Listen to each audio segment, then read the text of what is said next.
Bien, Maral 1. On est donc dans le 14e chapitre du Netinola.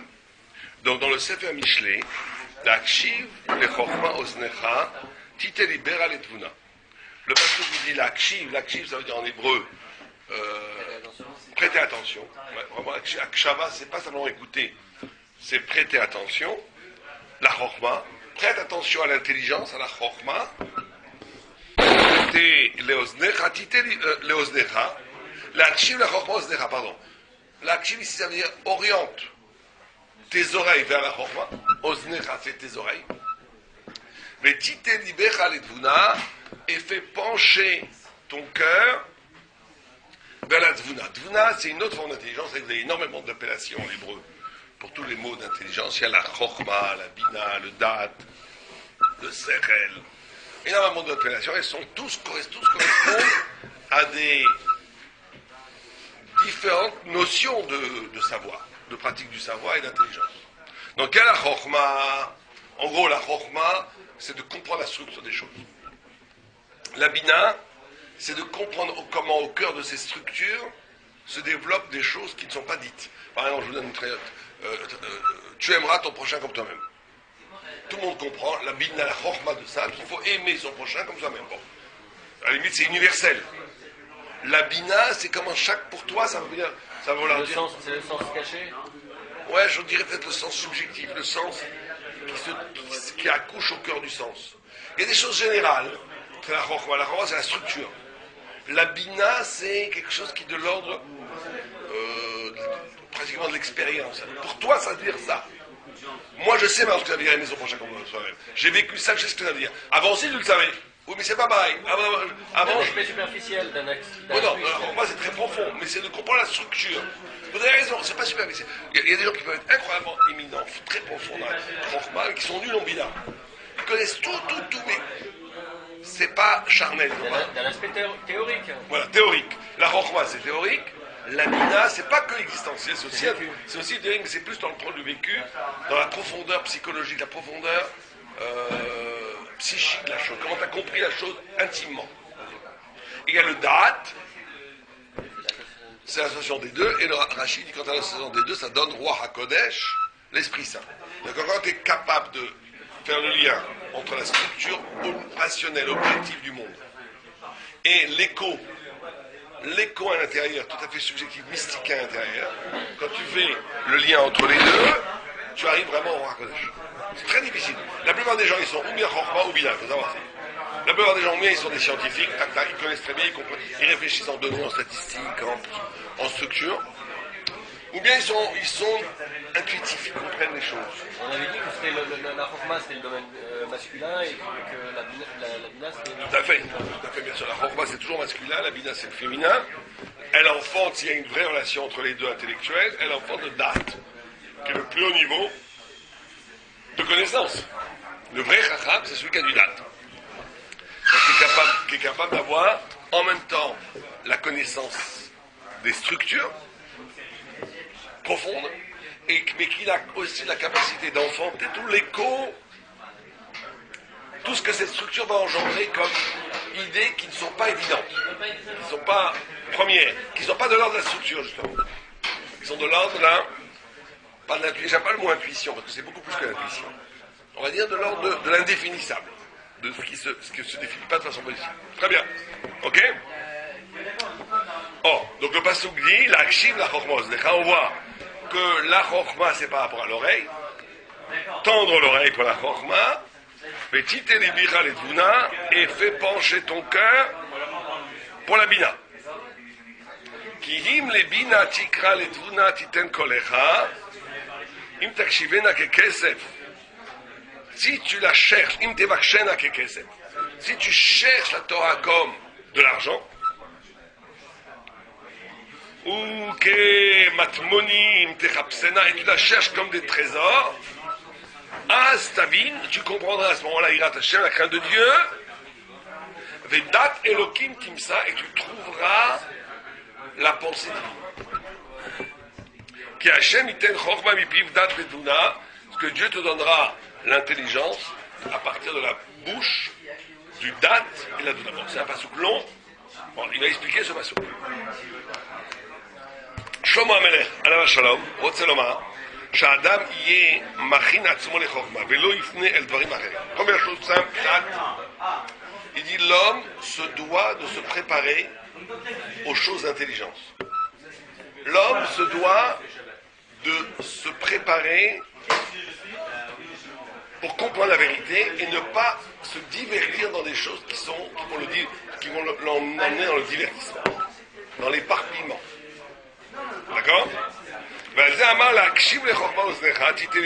pour ça qu'il dit tant l'oreille vers les Dvar Chokma, va écouter Dvar Torah, essaie d'étudier, réfléchir intérieurement pour la Dvoula, etc.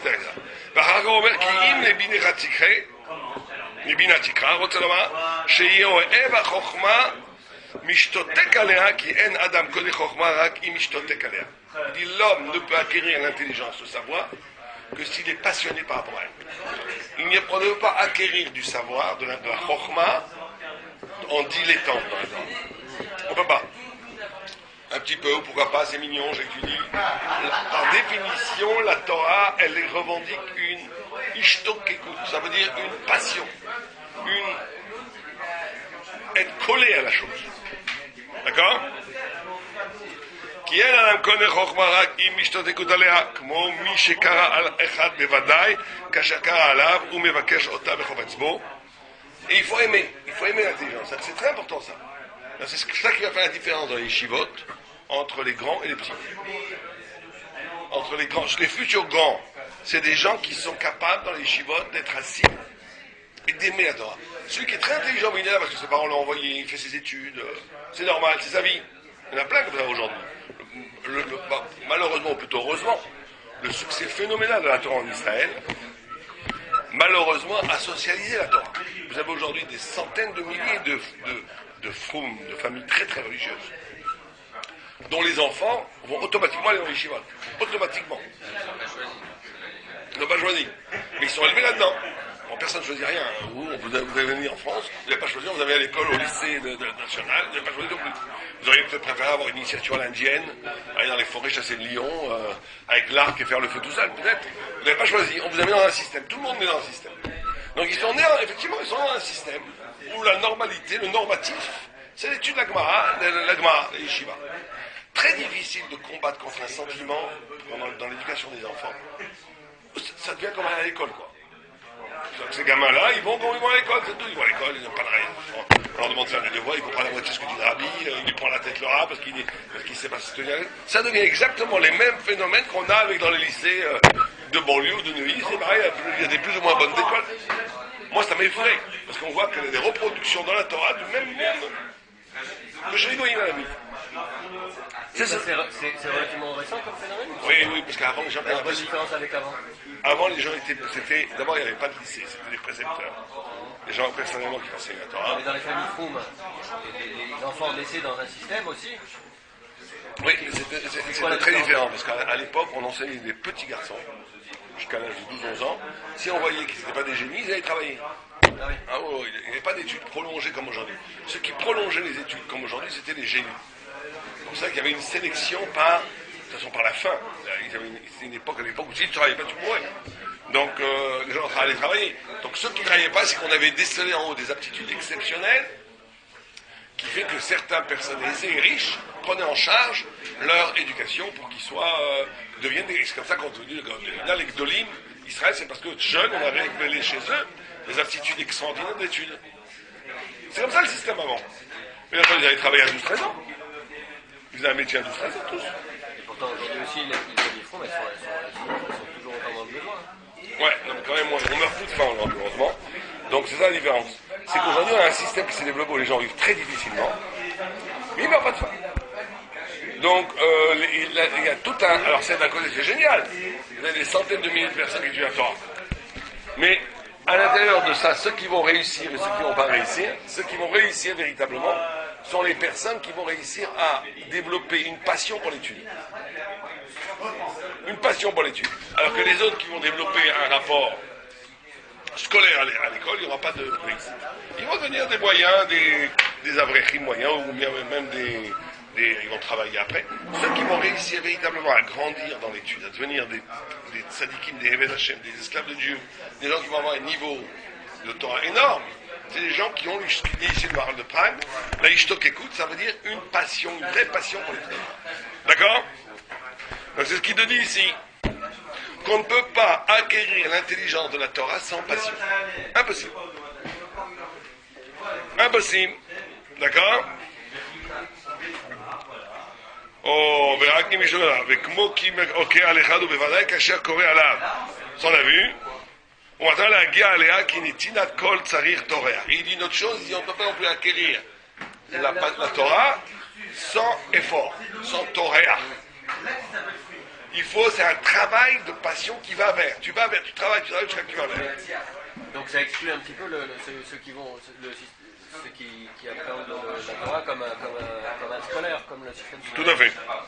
ביותר על זה אומר, אם תבקשנה ככסף ou כמטמונים, et si tu la demandes comme de l'argent ou comme des trésors, כלומר, שיהיה בטריח עצמו בחוכמה מאוד מאוד, qu'en vérité il se fatigue énormément, כי תחילה צריך שיהיה מכין עצמו אל החוכמה, שלא יפנה אל הסוקל. Donc la première chose qu'il faut faire, même quand quelqu'un travaille, c'est que quand il vient travailler, il se libère des préoccupations profanes. Vous avez étudié. Il faut qu'il fasse comme ça. J'enlève ça. Les dettes que j'ai, je les enlève à droite. Les investissements que je dois faire à gauche. J'oublie tout. Je me purifie. J'oublie. Shalom Aleichem. Je suis comme un oiseau qui sort de la cage. Avant d'étudier, tu te prépares, tu t'enlèves tes problèmes, tes soucis matériels. Tu es obligé d'être libre pour étudier. Tu ne peux pas étudier, véritablement comprendre si tu es engoncé dans des problèmes matériels. Ils vont prendre la tête. Quand ils vont prendre la tête, littéralement ils vont prendre la tête. Ta tête ne sera pas libre pour comprendre. Donc tu es obligé d'enlever tout le fardeau matériel, des soucis matériels, pour avoir une pensée neuve, pure, propre, pour pouvoir l'ifnot, se diriger vers, aller vers l'étude de Torah. Pareil pour la prière, exactement. Comme une prière. Étudier, c'est comme une prière. Il faut être libre, il faut être lavé de mauvaises pensées, ou des pensées angoissantes, des pensées harassantes, ou des pensées qui te clouent dans la réalité, pour être libre. Tu es libre, tu commences à comprendre. Donc c'est un travail. La première chose avant, quand tu commences à étudier, tu prends 5 minutes, tu enlèves tout ça, tu oublies tout. Bon, c'est pas grave, c'est que de la matière, c'est que de l'argent, c'est que je sais pas quoi, c'est que des problèmes sont embêtants, mais c'est pas l'essence de la vie. L'essence de la vie, c'est moi, Dieu, l'éternité, la vérité, c'est ça qui est important. Donc tu commences à rentrer dans un rapport où les fondamentaux reviennent, vivants. Par rapport à des milliers de petits trucs qui sont pas fondamentaux, tels, mais qui sont capables de te polluer la vie, qui prennent la place du fondamental. D'accord? Et une fois que tu as pu te libérer de ça, et que tu vas commencer à étudier, tu vas rentrer dans une logique de passion. L'étude va véritablement t'intéresser, il va remplir ton être, les idées vont devenir importantes pour toi, la vérité va devenir importante pour toi. Comme les idées, la vérité va devenir importante pour toi, elle va nourrir, développer chez toi un désir, une hauteur, un talir, un déplacement vers cette vérité. כמו שאמרו, איזהו חכם הלומד מכל אדם. כלומר, שלא יקרה חכם רק אם ישתתק לו וחופש ללמוד מכל אדם. Comme il est écrit, qui est le chacham, celui qui apprend de chaque homme. Pourquoi est-ce que c'est important d'apprendre de chaque homme? Bon, c'est vrai que ça veut dire qu'il est capable d'altérité, il est capable de rentrer dans son lui-même des choses qui ne sont pas lui, et que c'est ça la définition de la chokma. Mais ici, dans une autre définition plus psychologique, qui est de dire que si tu aimes la chokma, tu peux apprendre de tout le monde. Mais ça, je trouve que c'est plus la définition de la Nava plutôt que de la Chokma. La Nava et la Chokma, c'est toujours ensemble. Parce que la Nava, elle te permet, comme la Gemara, elle dit, comme le Mishnah Tsecharim, le Rod Sadikim dit, je n'ai jamais rencontré un Baïchan qui ne soit pas Chacham et un Chacham qui ne soit pas Baïchan. Un Chacham, il est toujours. Baïchan, il est pudique, il est anav. Parce que la Nava, c'est le Kéli qui va te permettre de t'ouvrir aux autres. Quand tu es orgueilleux, tu crois que tu sais tout, ça te rend idiot. Parce qu'à la fin, tu n'apprends rien des autres. Ouais. Mais là, lui, il le prend dans un autre sens. Il le prend dans le sens que apprendre de chaque homme, parce que t'aimes. Imagine que tu es un passionné, je sais pas moi, dans les bêtises, tu es un passionné Johnny Hallyday. Oh, on parle de Johnny Hallyday dans la 40. T'es un passionné de Johnny Hallyday, d'accord? Tu fais combien de choses que ça fait? Ouais. Ah, très bien, t'es beau gosse. Donc, si t'es passionné de Johnny Hallyday, tout celui qui va avoir une photo de Johnny, tu vas vouloir la regarder. Tout ce qui va avoir, je sais, bon, je dis n'importe quoi. Je sais pas, le foot, regarde le foot là. Les gens ils sont foot. Ils sont pour Barça, pour idole. Donc à ce moment-là, ils vont tout ce qu'il y a. T'as des infos sur Barça, ça m'intéresse. Tu connais quelque chose sur Messi, comment ils appellent Messi là, ça m'intéresse. L'autre il connaît quelque chose sur le. Il va vouloir tout savoir parce que c'est un foot Barça. Et ben celui qui a vraiment la Torah, c'est pareil. C'est là le test.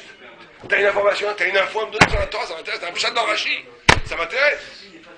T'as un pshat dans ton Torah, ça t'intéresse pas, ça t'intéresse pas à Torah. Tu comprends?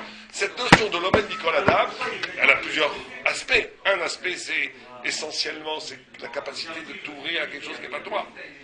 C'est ça l'intelligence, même. Mais ici, il devient plus simple. Il dit celui qui aime la Torah, par définition, il va vouloir apprendre de tout le monde, parce que chacun va lui apporter un pan de Torah qu'il n'avait pas.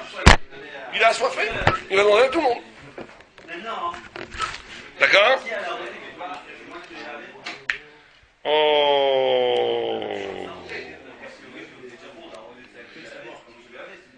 d'accord? וכמו שאמרו, איזה הוא חכם ללמד מכל אדם. כלומר, שלא יקרה חכם רק אם ישתותק לו בחובה ללמוד מכל אדם כמו שבירדו במקומו. ואחר כך החופט אחריה, ועל זה אומר, לתבונה תיתן קולך. ואחר כך אומר, אם תבקשנה. הוא העיון הגדול מאוד מאוד, אז תבין יראת השם. כי אם אין חוכמה אין יראה. ואמר, ודת אלוקים תמצא, וזה כי אם אין יראה אין חוכמה. ולכן אמר, אם תבין יראת השם. ואחר כך אמר, ודת קדושים תמצא, אם אין יראה אין חוכמה, ועוד אמרו, אם אין חוכמה אין יראה. On avait fait ça, non? On avait fait ça, bon c'est pas grave, on continue. On a dit, sans Chokhmah, il n'y a pas de crainte de Dieu. On s'était arrêté de... C'est pas grave, on reprend ici, c'est pas grave. On dit, s'il n'y a pas de Chokhmah, il n'y a pas de crainte de Dieu. Mais s'il n'y a pas de crainte de Dieu, il n'y a pas de Chokhmah. Donc la question c'est de savoir, c'est comment, par où tu commences alors?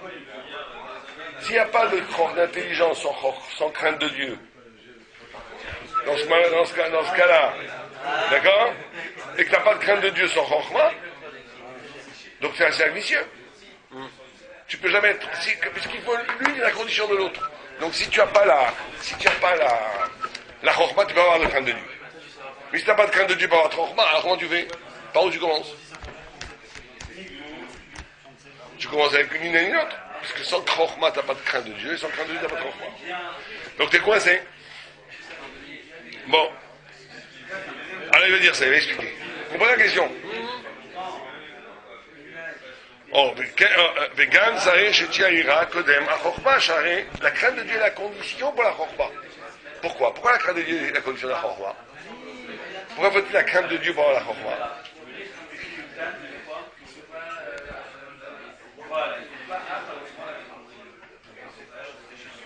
Parce que la Chokhmah, c'est par définition s'arracher à l'être.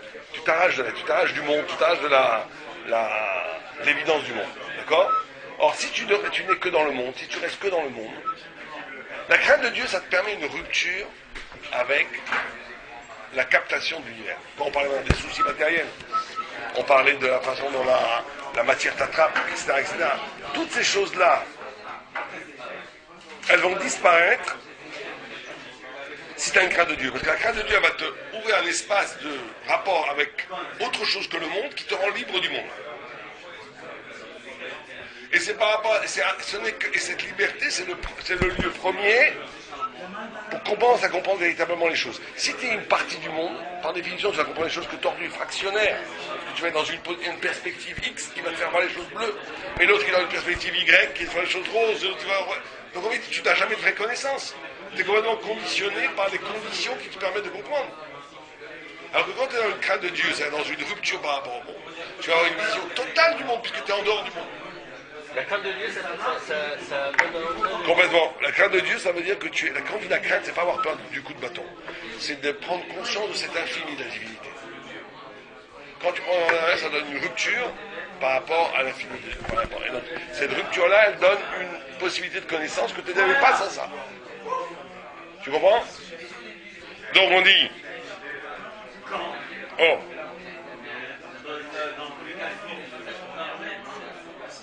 ou ben on nous dit qu'il est valait im en chokma ksat en ira.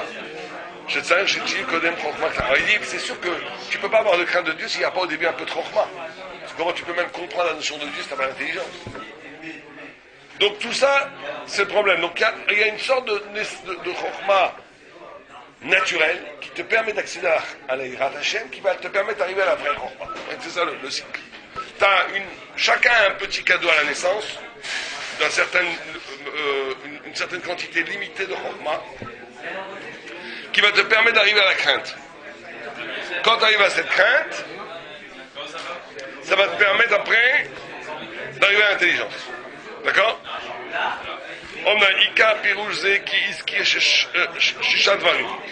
Donc dans ce passage, il y a 6 choses. La akshiv le chokma. 1. Écouter la chokma. 2. Que son cœur va vers la bina. Kim le bina tikra shlosha. Et après il faut parler de la bina. 3. Les doudas tu donnes kolera arba. Et après à la douda tu parleras, on verra, il va expliquer chaque chose. Après 5. De demander, de chercher l'argent que la Torah comme l'argent. Pourquoi l'argent? Et 6, c'est comme des trésors cachés. Baraka im astavidirat Hashem i ashvi. La 7e chose, et à ce moment-là, tu comprendras la crainte de Dieu. Umelavel lecha, ki asagat ha'ira nivdelet mikol asagot, veleken sarir torea vechovesh gadol al irat Hashem, ki ira i beotzro shekadosh bo. Il dit la crainte de Dieu, la véritable crainte de Dieu. C'est une compréhension du monde qui dépasse toutes les compréhensions que vous connaissez. C'est quelque chose qui fait partie du plus haut niveau de la vie. La vraie crainte de Dieu. C'est pour ça qu'elle est en 7e position. Chiffre 7 étant un chiffre toujours de Kedusha, de sainteté. Kmo sha'amru b'Shabbat, en hakadosh baruch hu ba'olamo, ela irat shamayim, que Dieu dans son nom, Irat Shneema, Irat Hashem, Iotzro. Rotzeloma. Irat Hashem, Asaga, Nivdelet, Mikola, Asagot. La crainte de Dieu est une perception du monde qui est absolument séparée des autres perceptions. Mipneshi Asaga, le Hamoud, à la Mitat Hashem, parce qu'elle est la compréhension de la colonne de la vérité de Dieu.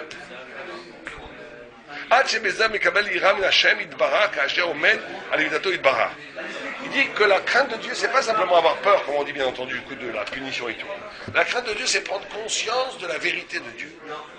C'est une conscience, c'est un éblouissement très difficile. Tout d'un coup de prendre conscience que dans la vie il y a Dieu. On va dire, on n'a pas du tout conscience qu'il y a Dieu dans la vie il y a Dieu. Jamais. Jamais on a une vraie confiance. Sinon on ne s'énerverait pas. Pourquoi on s'énerve? On rate le métro, on crie, on dit un flûte. On s'énerve tout le temps. Pourquoi on s'angoisse? Pourquoi on a peur? Tout ça, parce qu'on va dire on ne prend pas. Il peut y avoir une crainte de Dieu, et ça, ces moments-là, c'est des ruptures. Oui, tout à fait. Mais cette rupture, elle montre, bien sûr que jamais tout est noir et blanc.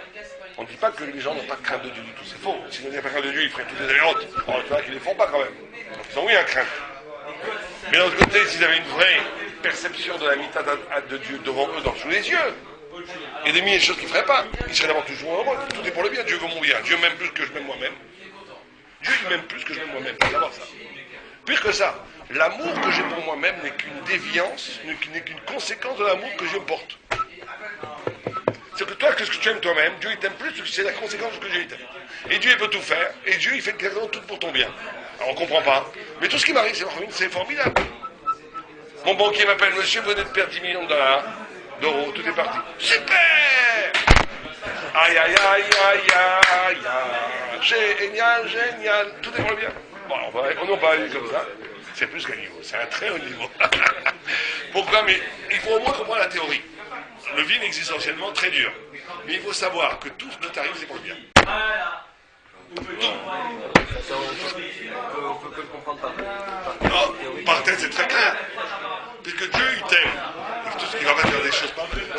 C'est sûr que c'est des fois un bien qui n'est pas bien. Par exemple, quelqu'un, il est malade, il a de la gangrène, on va lui couper le pied. Pourquoi on lui fait mal en lui coupant le pied? Pour enlever la gangrène. Alors d'un côté tu vas dire, mais c'est vrai que c'est mal, parce que j'aurais préféré qu'il n'y ait pas de gangrène.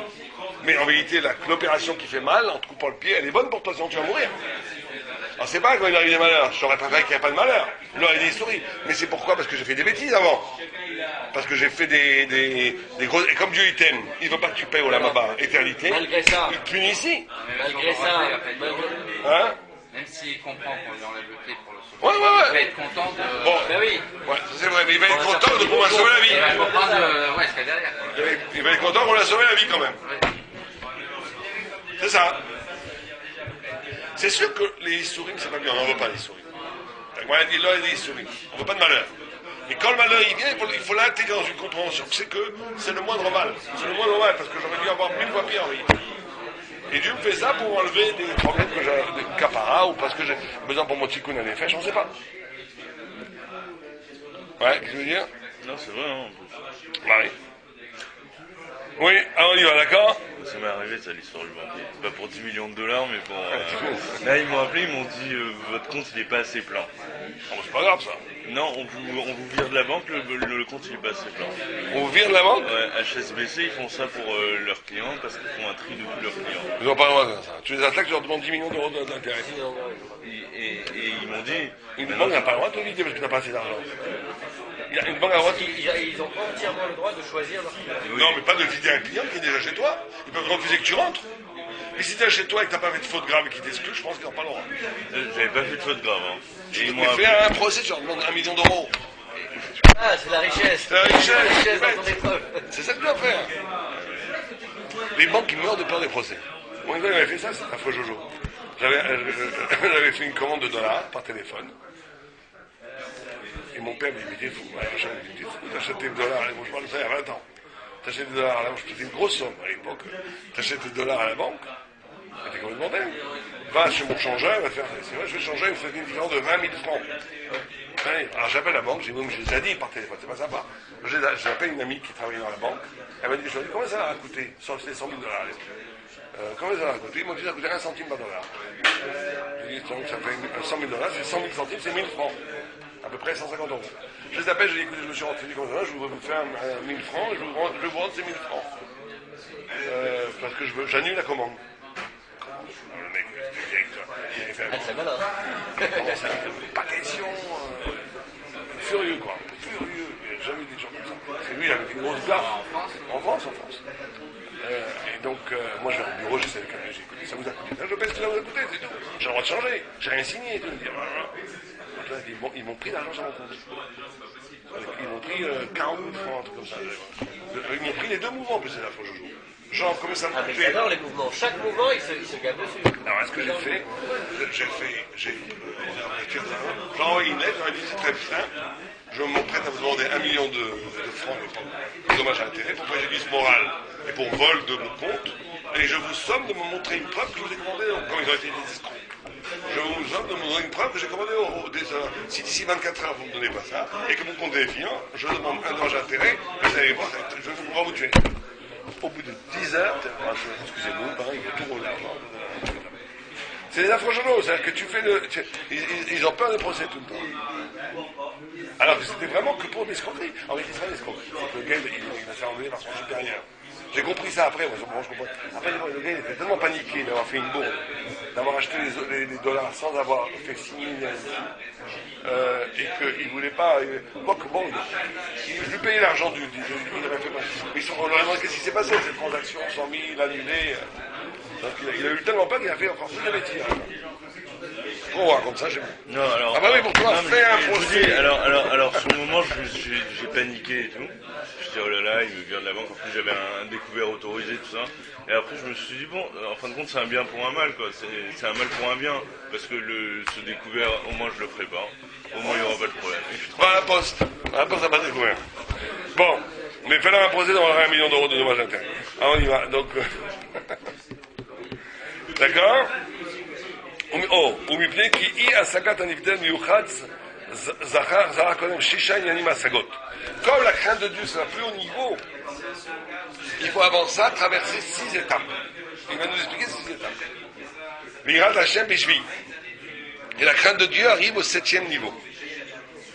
Ki hashvi leolam nivdal min hashisha, parce que c'est un principe dans la Torah que le chiffre 7 est toujours séparé du 6. Vous avez 6 jours Shabbat, 6 millénaires, 7e millénaire, c'est le Mashiach, etc. Toujours, vous avez 6 natures, 7 natures sanctifiées, 8 supranaturelles. Toujours comme dans la Torah. Chiffre 6, c'est la nature. 7, c'est la nature sanctifiée. Mais on est encore dans le monde de la nature. C'est enfin, dans le monde du réel, on va dire. Mais sanctifié. Et le 8, c'est au-delà de la nature. Il n'y a plus rien. On est au-delà. Mais c'est comme 7 fois 7 font 49, 50. C'est toujours un chiffre de l'absolu au-delà. Transcendance absolue. 50e jour, on reçoit la Torah. 7 fois 7, le 50e année, c'est le Yovel. Il y a 49 portes d'intelligence. La 50e, c'est Dieu lui-même. Il est toujours dans ce genre de logique de.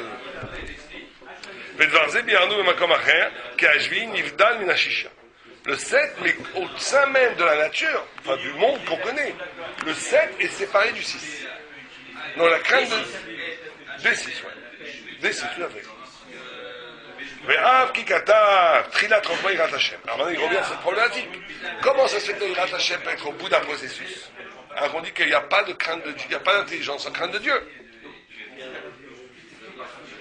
On va te dire que c'est un processus, au bout d'un processus, puis on te dit de l'autre côté. Donc comment est-ce que la crainte de Dieu, elle peut être à la fin du mouvement, septième échelon, mais qu'elle est au début, puisqu'on dit Trilat Rochma, comment on dit ce passouk, Trilat Rochma Irat Hashem, Trilat Rochma, Reshit Rochma. Trilat, c'est deux passouk. Reshit Rochma, le début, l'essence de l'intelligence, c'est quoi? C'est la crainte de Dieu. En ze domé le kan, dirtiv az tavin Irat Hashem, klomar, shtagia la Rochma Eliona, לעמוד על אמיתת השם יתברך, בזה אדם קונה יראה ממנו כהשם השיג בו יתברך. Il dit d'abord, il y a quelque chose de latent et quelque chose de contrôlé. La crainte de Dieu, c'est ce qui est latent pour te permettre l'éveil de la conscience. Si tu n'as pas un tout petit peu de préscience de la transcendance, si tu n'as pas un tout petit peu intégré l'immensité de Dieu, tu vas être un âne batté toute ta vie. Tu vas être comme un goy qui vit dans son café, son métro de dos, son loto et son jersey. Tu n'auras aucun accès à la vraie intelligence. Donc il faut au début quelque chose une spiritualité latente pour permettre de comprendre des choses. Mais d'un autre côté, cette spiritualité latente qui va te faire comprendre des choses, elle va faire comprendre des choses, mais au bout de cette compréhension, tu vas arriver après à la conscience de cette spiritualité que tu avais au début, que comme diffuse, vous comprenez le principe? Très souvent, les gens, ils font tchouva à cause d'une intuition qu'ils ont eue. Ils vont mettre 20 ans pour comprendre cette intuition. C'est-à-dire qu'ils ont une intuition spirituelle qui est à la base même de leur tchouva, de leur développement, de leur ta'alich, de chokhmah, mais ils ne vont prendre conscience de ce qu'ils ont fait que 20 ans plus tard. Donc il va falloir qu'ils grandissent l'échelon du savoir pour arriver à la conscience d'Irat Shamayim. Il y a une conscience d'Irat Shamayim qui ne vient qu'au 7e niveau, et il y a une latence d'Irat Shamayim qui permet ces 7 niveaux de commencer à se déclencher. Il y a 2 niveaux. Vous comprenez ça ou pas? Vous prenez comme exemple, je ne sais pas moi, au début, je n'aurais pas pu m'éveiller à la réflexion si je n'avais pas senti qu'il y avait autre chose. Mais quand est-ce que je vais comprendre qu'est-ce que c'est sur autre chose? C'est quand j'arrive au bout de la réflexion. Mais en fait, c'est la compréhension ultime, c'est un retour au point initial. Ouais, tout à fait. En fait, on a c'est un retour au flash initial. Ouais. Mais c'est un retour qui s'est détaché de son côté sombre d'intuition pour devenir clarté compréhensible. C'est-à-dire le flash initial qui a un don qui est inné. Que tu refuses de voir ou pas. Ça c'est le début. La vie elle commence comme ça. Est-ce que tu refuses? Tu as une sorte d'intuition initiale. Est-ce que tu refuses de la voir ou tu la vois? Tu passes ta vie à réatteindre ce flash initial, mais pas oui. Il n'arrête pas de m'appeler depuis une heure. Ok, on finit dans 2 minutes, il faut qu'on finisse le chapitre. C'est clair ça? Clair. Ok.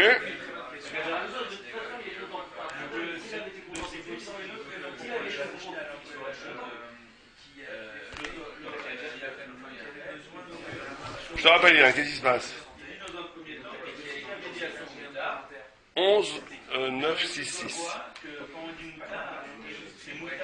11966 au 41 rue des Bellefeuilles à 13h. Comme tout. Allez. On y va. Oui. Où est-ce qu'on a arrêté? והרגע אמר בדת קודשים תמצא. והבן מה שאמר בדת קודשים כי רוצה בזה השגה שהוא נבדלת מכל נבדל וקודש השגה. וזהו תמצא. Quand tu arrives à ce niveau du Yirat Shamayim, de crainte de Dieu, au bout du processus, tu arrives à la Kedusha, à la sainteté, qui...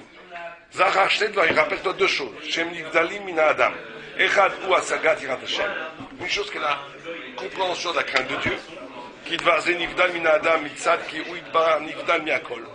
Cette crainte de Dieu qui est séparée de l'homme, séparée au sens où elle est transcendante, elle est séparée parce que Dieu est séparé de tout. Dieu est au-delà de toute création. Donc, par la crainte de Dieu, tout touche à une dimension de l'au-delà. ואנחנו יודעים כי יתברך כי כל דבר שאינו נמצא עם האדם אין ספק כי השגת זאת נבדל ממנו וכאשר הוא מתחיל בחוכמה אז משיג בו יתברך מה שאפשר לאדם להשיג ופעל l'effort de la compréhension et de la méditation, il arrive un tout petit peu à comprendre cette transcendance. Ça devient une partie de sa vie. והרגע אמר ודת קודשים תמצא היא השגת הנבדלת בעצמה לגודל ההשגה והיא נקרא דת קודשים. Après, c'est ça qui est extraordinaire. C'est que tu vas avoir un rapport avec un Kadosh Baruch Hu qui va te donner un tout petit peu une compréhension de la hauteur de la transcendance, de ce qui est au-delà de tout ce qu'on connaît. Mais après, tu vas prendre conscience de cette intelligence elle-même. Il y a une intelligence de la transcendance qui va se développer. Tu vas prendre conscience après de la hauteur de Dieu. Mais cette compréhension, prendre conscience de la hauteur de Dieu, va développer une nouvelle forme de Chokhmah, qui s'appelle la Chokhmah de la Torah, qui n'a aucun rapport avec les autres formes de Chokhmah. Il y a une Chokhmah, une intelligence de la Torah qui est propre. Mais quand le Shema Lomar, qui a Adam, ça arrive Torah Agala. Mais tout ça, tu ne peux le faire que dans les efforts. Si tu ne fais pas des efforts, sans grands efforts intellectuels, spirituels, éthiques, moussard, d'investissement de la vie pour essayer de s'approcher de la Torah, tu ne peux pas avoir de compréhension. Et quand tu fais cet effort, Dieu après il te le donne. Tu as deux cadeaux. Tu as un cadeau au début, tu as un cadeau à la fin. Mais au début, il faut le travail. Au début, tu as un cadeau qui te donne le minimum de spiritualité. Bon, à la fin, c'est pas le pur produit de son travail. Non. À la fin, quand on fait tous les efforts à la compréhension, tu reçois une vraie date. Le date, c'est pour la connaître. C'est un don. Tu as un don au début, tu as un don à la fin, et au milieu, tu as du travail. Tu as un don au début qui te permet de t'éveiller au travail de l'intelligence. Ça, c'est un don. Sans ça, tu ne pourrais pas commencer à t'éveiller à la lumière d'autre chose que toi-même si ce n'était pas un don que Dieu t'ouvre à autre chose que toi-même. Une pierre, elle est fermée à elle-même. Un animal, il est aussi fermé à lui-même. Il est facile à comprendre. Maintenant, quand tu travailles, parce que quand c'est incommensurable, tu ne peux pas être toi-même le produit de cette compréhension. C'est incommensurable, la hauteur divine. Donc tu ne peux pas arriver à cette incommensurabilité par toi-même, c'est impossible. Toi, tu peux simplement grandir et commencer à dévoiler cet espace incommensurable. Mais maintenant, qui c'est qui va te donner une partie de cet autrement de l'être, du radicalement haut, de ce qui n'a aucun rapport avec toi, c'est que si c'est un don. Parce que tu n'as pas le travail te prépare. C'est la soif de l'infini qui ouvre un espace en toi, la soif de vérité, la volonté de comprendre, qui ouvre un espace à l'intérieur de toi, pur, dans lequel peut entrer ce rayonnement de la lumière de Dieu. Mais c'est tout ce que ça fait en vérité. La compréhension est un don. Pour ça, on dit Chonen Adat dans la Torah. On ne dit pas, quand on est dans le chemin d'Israël, on dit Chonen Adat. Chonen, c'est-à-dire don. Il n'y a pas écrit Chonen à Koach, Chonen à Refoua. Non, Chonen Adat. Chonen Adat, ça veut dire que Dieu te donne la Chokhmah, c'est éminemment un don. Il faut simplement se purifier pour recevoir ces dons. C'est tout. C'est un srout. Puis on arrête là. Si vous voulez faire la Gemara, on fait la Gemara en 5 minutes. Et qu'est-ce qu'on